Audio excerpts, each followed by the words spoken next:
Start small, but don't stop. Start small and don't stop. Just keep learning, keep going.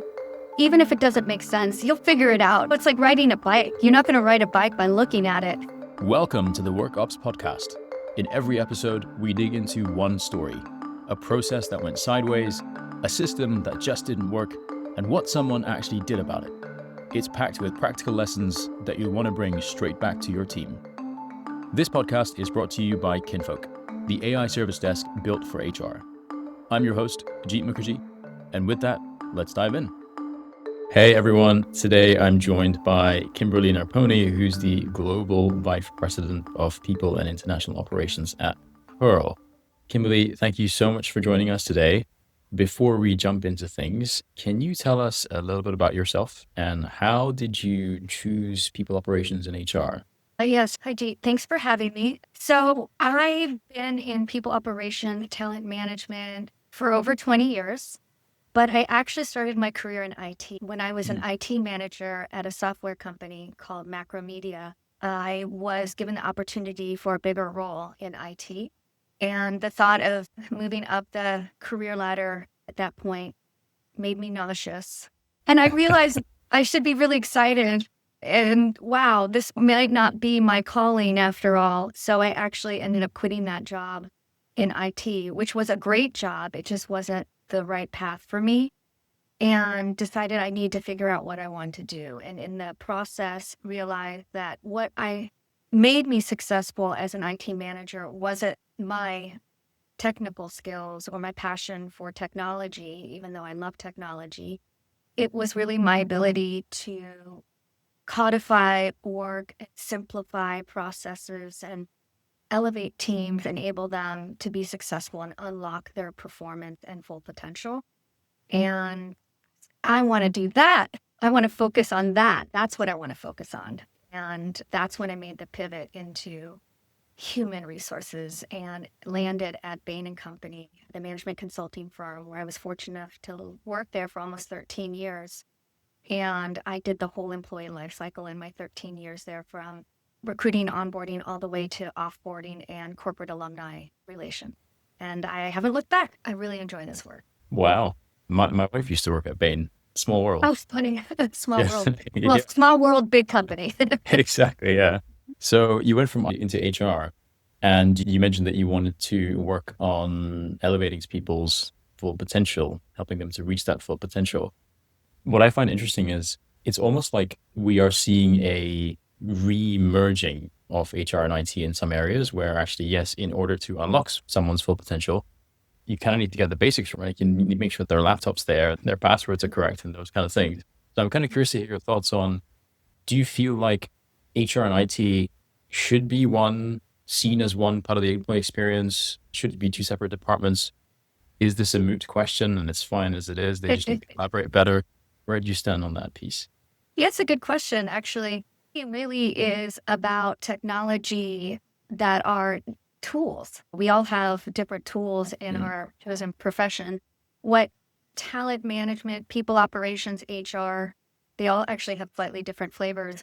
But I really believe that our core objective is to unlock the full potential of individual managers and teams. And how that intersects with technology is the enablement of tools. And so IT, they ensure that your Wi-Fi signal works, that you have security on your desktop. People ops role is to make sure that people have access to all the tools they need. And when they're unsure how to use all the tools at their disposal, that's where people ops can help support them and or their manager. Gotcha. So it's got to work together, but Together. different parts of the puzzle by the sounds of things. And I just saw you lift your tea mug, which we were talking about before we hit record, Yes. with JustAnswer on it. And I saw on your LinkedIn that you have JustAnswer and then Pearl. Yes. So tell me a little bit more about that relationship. Yeah. So JustAnswer has been around for over 20 years. It's a marketplace business where we connect experts, doctors, lawyers, techs, accountants with the end user, the consumer, the subscriber that has questions, that needs support, needs help. So JustAnswer has been around for over 20 years. And We've been using AI in our technology and our platform for well over a decade.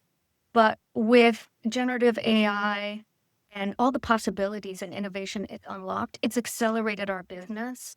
And we have other product lines and offerings that the business has.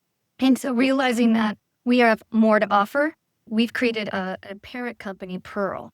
And we have some really exciting things that are be coming out in the coming months regarding how we can take human plus AI and bring solutions to not only end user subscribers, but we're looking into small businesses, the independent lawyer, the doctor that wants to start their own practice. But maybe instead of trying to rent brick and mortar and hire a front office staff, how can I use a super agent and a platform like Pearl to provide my expert advice at scale with little overhead?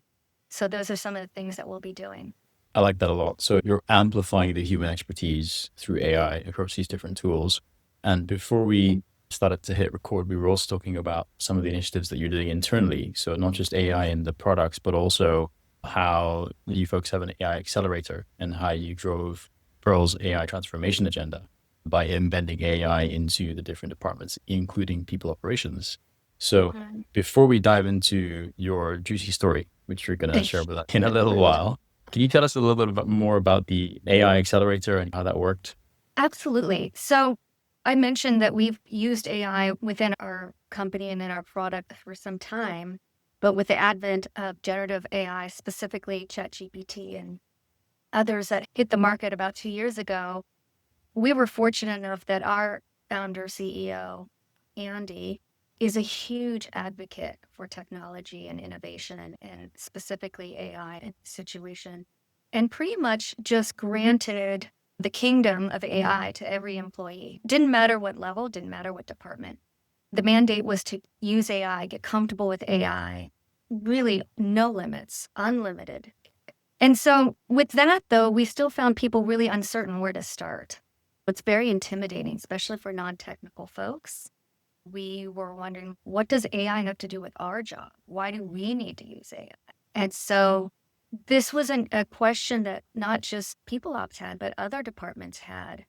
And People Ops is well positioned to help an organization learn new things, get good at things, right? So it wasn't a technology problem so much as it was a human enablement problem. And so People Ops partnered with engineering and machine learning and conversational AI, and we created the accelerator program. And one of the first things we did was we have our core values, and one of them is data-driven. So one of the key questions is, as we started this group, was how are we going to measure? Like, how am I going to measure? Am I better with AI today than I was yesterday? How will the legal team measure their AI transformation and adoption? And so one of the first things we did was create a measuring stick for AI adoption from 1 through 10 and anchored it in how work would look like if you were on the 10 scale versus a 1 scale. That was one of the first things we did. And with that, what we also did is there's no good score or bad score. This is about your personal journey. So some of us are starting at 0, some of us are starting at 5. And the goal is growth. The goal is learning. And so those were the first 2 things we worked on, and then making it less scary and approachable for all parts of the business. And that work was really fun and interesting and hard. It was really hard, especially in the beginning, because there was no AI adoption playbook for a company to just buy or ask somebody. That led to us hiring a head of AI operations, and we hired him just over a year ago. And we handed it all over to him. And he's taken the playbook and run with it and has brought us to a whole nother level. That's awesome to hear. I really like that you mentioned it's a human enablement problem, not necessarily a tech problem. And I also like the framing that there's no good or bad score. It's just where you are, and it's just a baseline that you grow from. And your new colleague, the head of AI operations, are they sitting with you inside the people team, or are they outside of the people team? That's a really good question. I don't think there's a right place for that in that role to sit. It's what works for your organization. He currently sits in engineering, but most of his work is done with partnership with my team.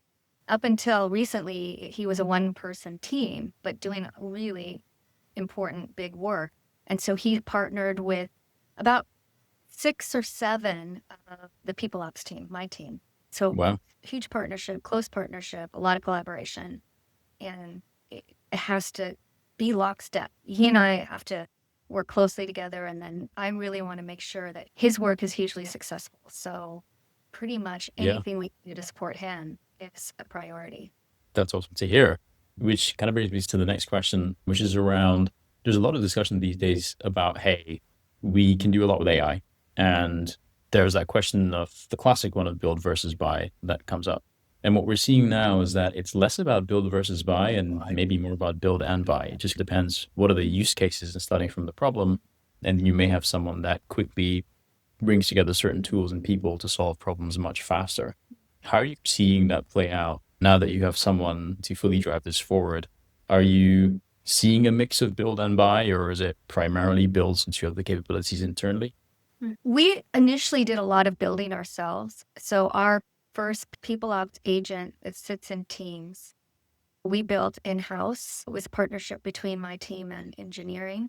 And it basically is a people ops agent in teams that anyone in the organization can ask questions. When's the next Nice. holiday? When's open enrollment? What are my benefits in Ukraine? You name it, it's that first line. Think of the dozen questions that every people ops person gets over and over again. Definitely covers that and then some. It pulls from our wiki, it pulls from our HRS, and it gives you a level of access into our HRS associated with your level of access. So that was our first agent, and we had to build it because nothing existed at the time. So that was a year and a half ago. Now there are products like that. And so if it were today, I don't know if we would have built it. It would depend. Mhm. But now we've gotten so good at building agents and incorporating into our workflow. That's our primary focus, is building. And mostly because we have fun learning and challenging our brains to learn. But I also find in the building process, we are pushing and challenging our vendors that we work with to move quicker with AI. And it's taken our partnerships with some of our vendors to the next level, which is really interesting. So build versus buy, but there's a third option that we've done, which is borrow. So what we've done is partnered with some startups that are playing with AI, and we'll pilot and we will give them feedback. So it's a short-term, mutually beneficial relationship where we give them feedback on where their product isn't hitting the mark or what we would love to see. But we are seeing what they're doing with their technology and going, oh, we could build this ourselves and it would be bespoke to us. So we've done that a couple times now.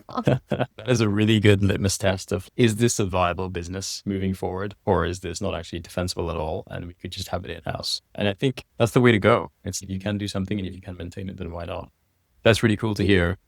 And the other question that I had for you is, when we were talking before we started recording, you mentioned that there are these levels of work. So you mentioned that, for example, hey, your people ops agent is now answering those repetitive questions and then some. And we were talking about the first 1, 2, 3 levels. And that sounds like kind of level 1. And then you were encouraging your team to say, let go of the level 1 work so that you can do more level 2 or maybe 3. Maybe there's even a 4th level. Can you tell the listeners a little bit more about those levels and how you're helping your team move from 1 to all the way to 3? Yeah. The wonderful thing about human beings is that we're learning organisms. And we can tap into our curiosity and the satisfaction and joy that learning has. You can really start to unlock everyone's potential, even unlock talents they didn't know they had. And that's been one of my favorite things about being a manager, is being able to see super special skills in others that they don't see that in themselves. And so a lot of times managers aren't able to tap into that because we're so head down busy with the work that has to be done right in front of us. So it might be a little naive of me, like overly optimistic, but I really think that AI used in the right way can make work so much more enjoyable and rewarding for humans. And so one of the big things that I think a lot of people have struggled with and continue to struggle with is AI will take my job. That's a real concern that people have, and I get that, and I don't want to diminish that. But I think in any organization, it's going to impact some jobs. But I think for the vast majority, it's about up-leveling our jobs. And much like a laptop or tools like PowerPoint, at a different scale, of course, before PowerPoint, how did people make slides? Yeah. Paper and scissors and X-Acto knives. And most of us don't remember that. There were whole departments at Bain that made PowerPoint slides so that consultants wouldn't use time.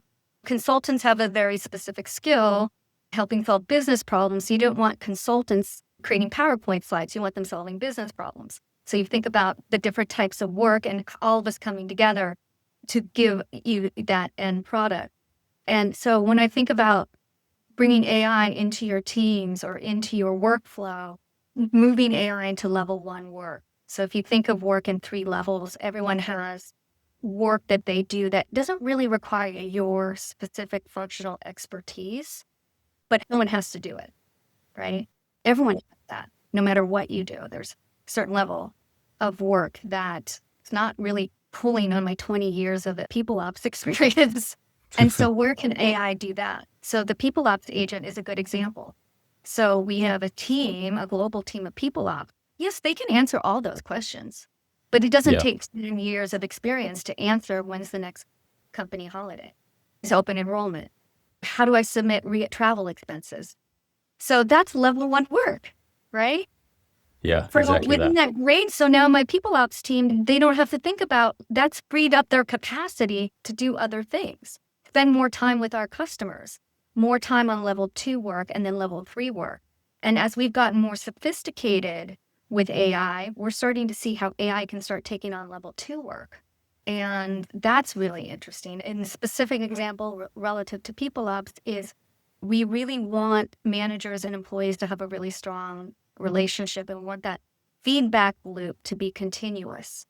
And people ops, in my worldview, is not responsible for managers giving feedback, but we are responsible for enabling them and supporting them and giving them tools to do it and to do it well.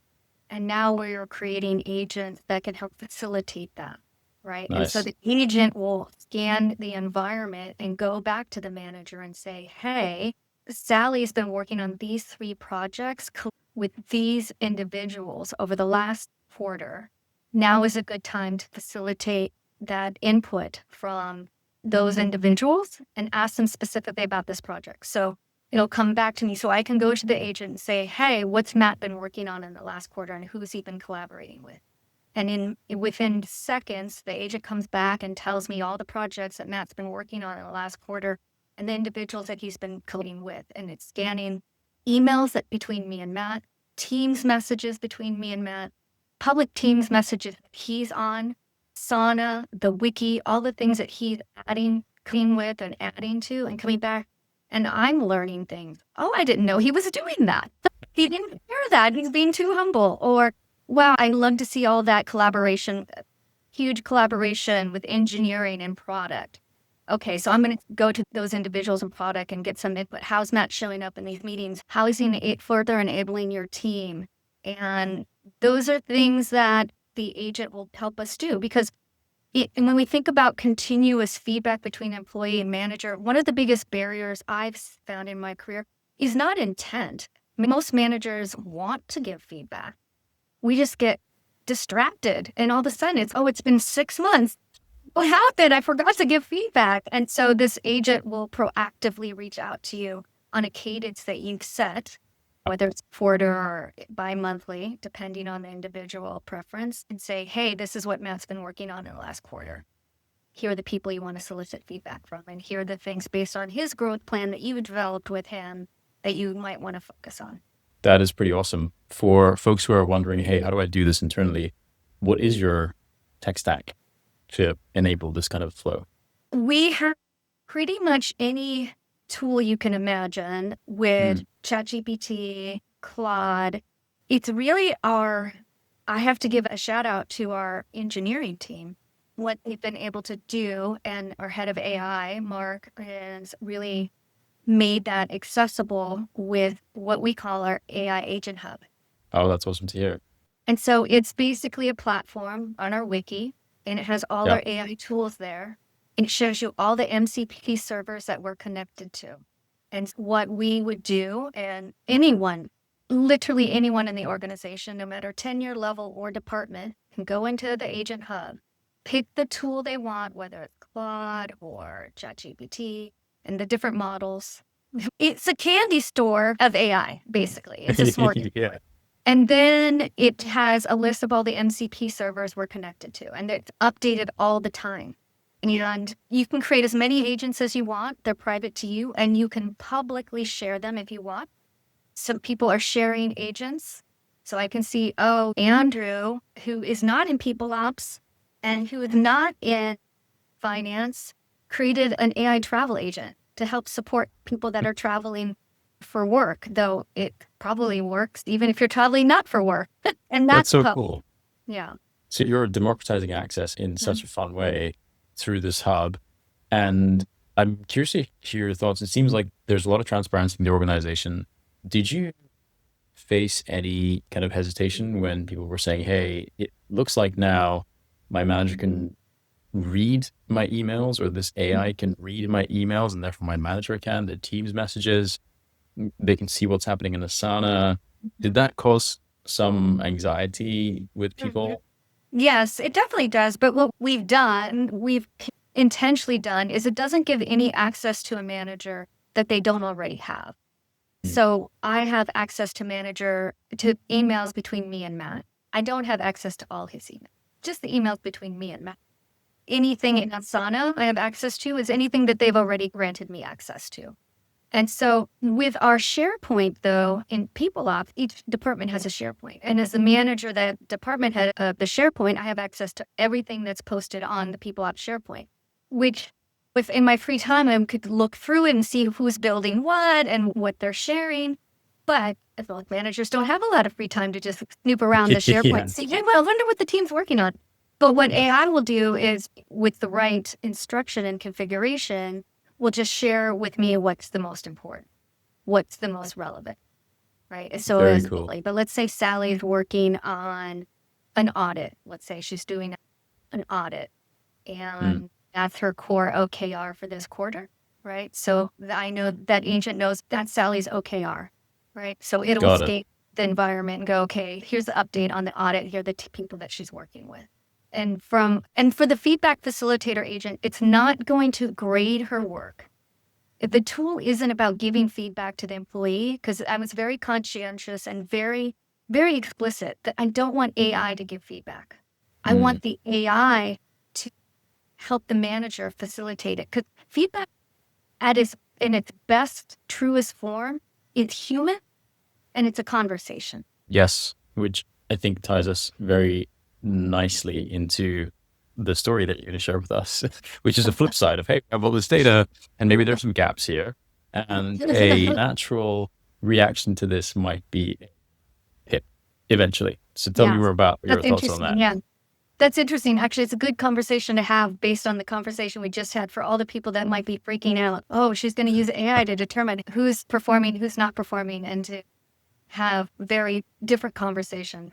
Not the intent at all. And it's about facilitating that conversation and facilitating performance conversations and growth conversations, which is part and parcel why I don't believe in PIPs. And PIPs are performance improvement plans.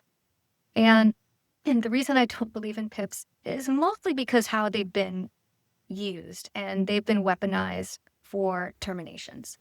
And I didn't create PIPs. They already existed when I moved to HR and people operations. So I can't say who first started using them or who coined it or what their intent was. I doubt that their intent was, hey, this is step one in firing somebody, but that's basically how they've been used. And so I don't believe in PIPs. And what I do believe in, though, is transparency, clarity, and care amongst talent management programs. And PIP does not do those things. Clarity, but it's too late. It's a path towards the exit. And we've seen it. Yeah, we've seen previously where, and I'd be curious to hear, when you joined JustAnswer, were PIPs in place and then did you remove it, or were they already not being used? Yeah, PIPs were in place. It wasn't so much explicit that manager, several managers in my first year came to me and said, oh, I want to put this person on a PIP. Maybe one person did. It was more about, if this person isn't working out, I need to start the process of letting them go. And what's interesting is in those early days in conversations with a couple managers, I'll pick one manager in particular who will remain nameless, that this manager is no longer here, which when you hear this story, might not be that surprising. A manager came to me. This manager hadn't been at the organization very long. I think I'd only been here about 6 months, and this person had been here about 4 months, and said, I have someone on my team that's underperforming. I've tried to give her feedback. It's not going well. I need to let her go. And I said, okay, I really want to understand the situation and what's going on. What's her title and what's her level? And do you have a job description? And she said, I don't know her level and I don't have a job description. So right then and there, I'm getting red flags, because any well-rounded,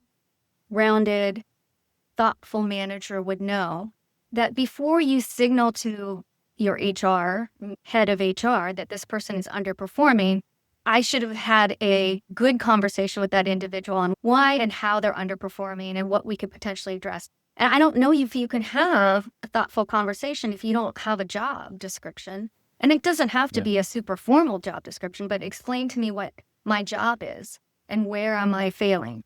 So that was my first indication that this is not about letting this person go. This is about coaching this manager on how to be an effective manager. My second follow-up question was, okay, what's her background? Do you know her background? You don't need a copy of her resume, but what's her background? And this, I'm not even making this up. She goes, I don't know. I'm like, okay, all right. If you don't have a job description and you don't know her background, what does she think her job is? And she walked me through a couple high-level things.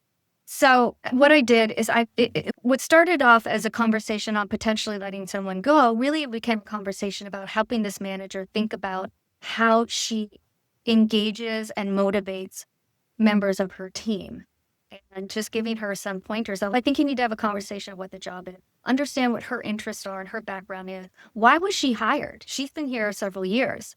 You've been here 4 months. So maybe things have changed. I don't know. Maybe you should have a conversation about that. So that person that she was coming to me about ended up staying and ended up being fine. She was great. And it just became an exercise of job clarity and setting expectations. The manager didn't realize how actually junior the person was and was expecting them to deliver work. Not to get too technical, but if you think of P1 through P7s, P1 being very entry level, P7 being an expert at their functional area, this person was like a P2, if I recall. And she was expecting them to deliver P3, maybe even P4, which should be more senior work. And just recalibrating, and providing clarity and consistency of expectations on both ends helped a lot. Wow. Was that kind of the signal to you, okay, we need to cut PIP or maybe redefine PIP? And how are you doing it differently now? Do PIP still exist in the world? No. So what we've done differently is it's all the things I think PIPs were supposed to be, but done way earlier in the process, right? So it happens before you even walk through the door. Like you know your job title, you know your level, your manager has your job description, you have your job description. Everyone is on a career ladder when it's career ladder now. So it's all the things that PIP did way after the fact. It's all front loaded. So you know your level, you know where you are in your career ladder, you have a job description, you understand what you need to get to the next level. Maybe some people have more clarity than others. Humans are different and jobs are different. And so some are more complex, some are more opaque than others in trajectory. And so performance management is the key to that, and doing performance management well, and those conversations between managers and employees. So we have robust 360 feedback. And I mentioned everyone has a career ladder. We also really encourage employees to talk to their managers about development plans. Nice. So whether you have a development plan or not, at least having a conversation about what you want out of your career. And so there are the goal is no surprise, right? Only good surprises, but Everyone should understand where they sit in their career ladder and how they're performing. And so PIPs are not a thing here. I know maybe for some organizations they're needed, but if you're doing full life cycle performance management, if you're supporting managers on having those conversations, you are making it clear to employees that they own their development, not the managers. They own it. And I think that's a big thing that's a surprise to some people. Managers are there to support you, but you can't expect your manager to care more than you about your career, right? And I think sometimes by being explicit to people, you own your career. You go talk to your manager. You find out what is needed to get to the next level. That can be overwhelming and intimidating to managers, knowing that, oh, my team is going to come to me and ask me about where they are in their career ladder and how to get to the next level. So that's where people ops needs to partner with managers and give them the talking points and the toolkit. Radical candor was a big thing for us in the last year, and helping managers shy away from difficult conversations. Not going to work here anymore, unfortunately, because we are telling employees that they have career ladders, they should be using them and having conversations. So we got to make sure that the managers on the receiving end of those sometimes really tough questions. How do I answer that? How do you have a conversation with somebody that really wants to get promoted, but they're not ready? I get it. I'm a manager too. It sucks. Do you think these days, with AI at your fingertips, both Claude and ChatGPT, like you guys have at Pearl and JustAnswer, where do you see AI fitting into this? Because on one side, you could probably be like, hey, give me the cliff notes of radical candor. And you could be like, great, this is how it works. Great, I'm going to have a scenario. I'm going to test out. I'm going to understand how to have a difficult conversation. But equally, at some point, that's going to maybe draw you towards the average, as opposed to really highlighting like what is specific to this particular scenario. How do you encourage using AI in those scenarios versus not? It's the battle of all times. Anything you think about, right? The difference between knowing and doing, right? We know we're supposed to get 8 hours of sleep. We know we're supposed to drink X number of glasses of water. We know we're not supposed to drink too much. So if it was just simple as knowing, if we don't need people, we just use AI. But it's the doing that matters. It's how you do it and showing up consistently. And we could all read the book Radical Candor. Or we could even read, even if you didn't read the whole book and you read the talking points, right? Yeah. We could read all the TED Talks. That doesn't mean we become better managers. It's the practice. It's the doing. It's showing up that way every day. So that's where AI can't do that. Just like books can't do that. Just like TED Talks can't do that. It's information, but it's not the knowing, it's the doing. Yeah. You got to show up. Got to show practice it. Yeah. Got to practice it. And so I think what AI can do though, and how it can support the individual and or the manager, and that it can be, if you use it well, like anything, it's how you set it up. If you use it to be objective, right? If you're using it as a mirror, a real mirror versus the mirror from Snow White, where the mirror just tells you you're beautiful all the time. You look amazing. You're amazing. You look perfect. Don't change a thing, right? Versus, how did I screw this up? How could I have done this better, right? If you're asking AI those questions, those really honest questions that we hopefully are asking ourselves, I ask myself all the time, God, I don't think I handled that very well. How could I have done that better? I think about that all the time, but now I have AI to help me. So I've created my own agent, my chief of staff agent, and I've fed it my talent management philosophy. It has my People Ops 2026 plan. It has all our OKRs. It has a background on all my direct reports and a little bit about our founder, CEO, our company values. I've fed it all this information, and I've told it, do not placate me. Don't tell me I'm amazing. I like that. I need you to be honest. I like that a lot. Your own chief of staff. I was going to ask you, what is your kind of favorite way of using AI? And it sounds like you've answered that question, having your own chief of staff to help you along the way. And I'm sure there's a lot of folks who are listening in who are at different paths of the journey of experiencing AI and how to use it. So before we wrap up, Kimberly, are there any kind of final thoughts for folks on that journey that you want to leave them with in the middle of kind of that process optimization or transformation within a business? What I would say would be, don't wait. Don't wait. Just do. Think about that build, measure, learn loop with Yeah. start small, but don't stop. Start small and don't stop. Just keep learning, keep going. Even if it doesn't make sense, you'll figure it out. It's like riding a bike. You're not going to ride a bike by looking at it. That is so true. If folks wanted to find out about your chief of staff, how you built it, are they okay to reach out to you on LinkedIn, or is there another way to? Yeah, LinkedIn is great, or Kimberly at Pearl. There you go. Okay. Thank you so much, Kimberly, for joining us on the WorkOps podcast. And to everyone listening, we'll catch you on the next one. Thank you.